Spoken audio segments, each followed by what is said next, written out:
Instant runoff voting. May the best candidate win. Over the next few minutes, we will investigate how instant runoff voting often overlooks the best candidate as described by the voters, but is deemed a successful election because no voting machines exploded or burst into flames, there were no paper cuts, and, in the end, someone was elected, usually by less than a majority, and it doesn't even have to be instant. In fact, in Minneapolis, they warned that it may take up to 8 weeks to decide on who the winner was. So how does one determine whether an election was a success? Political scientists typically look at whether it reflected the will of the people. In a traditional election, one person, one vote, that's pretty easy to do. You just count the votes up, 1, 2, 3. The person with the most votes wins. They have the most support of the people. But in an instant runoff voting election, that's a little more difficult with the vote shuffling and recounting. It doesn't always match with the voters' intent. So political scientists and universities now have begun to study instant runoff voting and ranked choice voting. And that's just what the folks over at University of Vermont's Legislative Research Shop has done. They've taken a look at the recent Burlington, Vermont's election for mayor and analyzed it against typical election criteria. What they found was surprising. They've published several papers on the election describing the problems, and most recently published an assessment on instant runoff voting. Links will be provided at the end. Why the renewed interest in Burlington? Well, because now there's a petition drive to get rid of instant runoff voting. Another case of buyer's remorse after experiencing instant runoff voting a couple of times. Now let's take a look at one of the problems experienced in the election. One of the ways to determine if a ranking method is democratic is if the winner reflects the will of the people and selects the candidate with the most support. You can determine this with the head-to-head competitions based upon their ranking.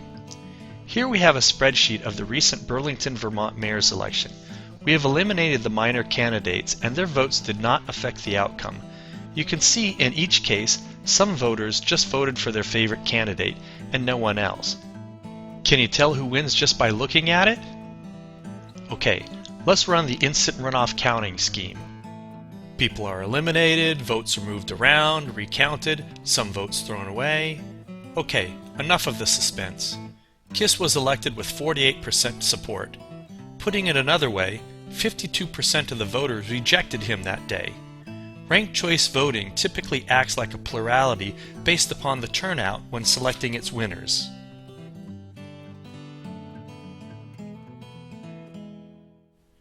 Let's start looking at the head-to-head information contained within these votes. Here we have Kiss battling Wright. The rankings show us 4,314 voters want Kiss to win over Wright, and 4,064 prefer Wright to Kiss. So 51.5% of the voters wanted Kiss to win over 48.5% to Wright.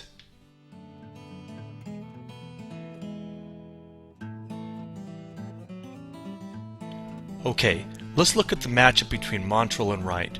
4,597 wanted Montrell to win versus Wright, and 3,668 wanted Wright to win over Montrell. That's 55.6% of the voters wanting Montrell to win versus Wright. That's a huge majority. Now onward to a matchup between Kiss and Montrell. Remember, Kiss won using instant runoff voting, and he was preferred to win over Wright, and Montrell was preferred in a head-to-head over Wright. Let's see what the voters have to say with this matchup. 4,067 voters preferred Montrell to win over Kiss. But let's see how the support is for Kiss in this matchup. We have only 3,477 voters favor Kiss to win over Montrell.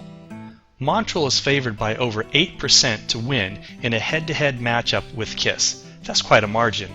So what does this all mean? Because of recent sunshine laws, researchers are able to access the ballot results, analyze them, and see if voters' choice align with the instant runoff voting results. We found that Kiss would have won against Wright in a head-to-head battle, and Montrell would have won against Wright in a head-to-head race. And Montrell would have won against Kiss by a large margin. Montrell, without question, would have beat all the candidates in a head-to-head race and had the majority of support of all the voters. So let's take a look at how the instant runoff voting scheme of vote shuffling and recounting treated the candidate who would have beat them all in a head-to-head battle. As you already knew, Kiss came in first place with the instant runoff voting. But what about the other results?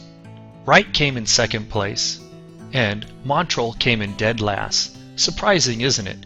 The candidate that was shown to beat all others in a head-to-head battle came in last place. Had this been a traditional election, political scientists agree voters would have voted differently than in a ranked choice voting or instant runoff election as seen here. Many voters who voted for Wright first, a Republican, and Montrell second would have voted for Montrell, knowing that a Republican hasn't won for mayor in decades. In this case, it shows that the spoiler effect can happen with instant runoff voting. It's important to note that although there have been many IRV elections in the U.S., most have been with private groups not bound by sunshine laws. Just a handful of municipal elections have been bound by these important transparency laws. These laws should include access to ballot images or strings, the 1, 2, 3 votes of each ballot.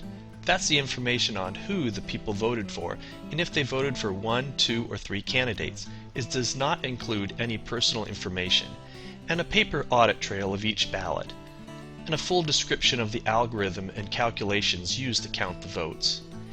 An electronic image of paper ballots versus the scans, the output, just like in any election. In fact, there is a lawsuit recently filed in Aspen, Colorado, where the city is blocking this type of information. Very troubling. What does this all mean?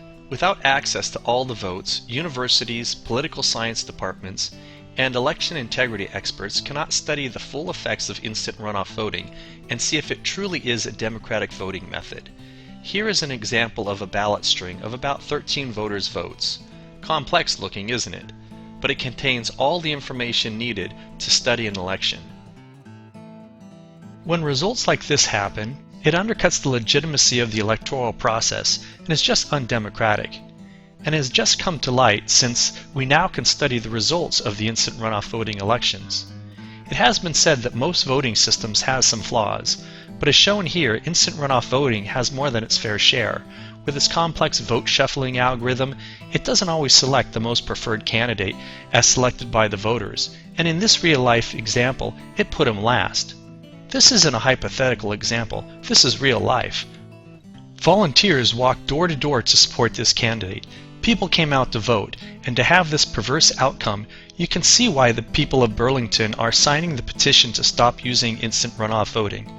This new voting method was supposed to improve the election, not make it more undemocratic.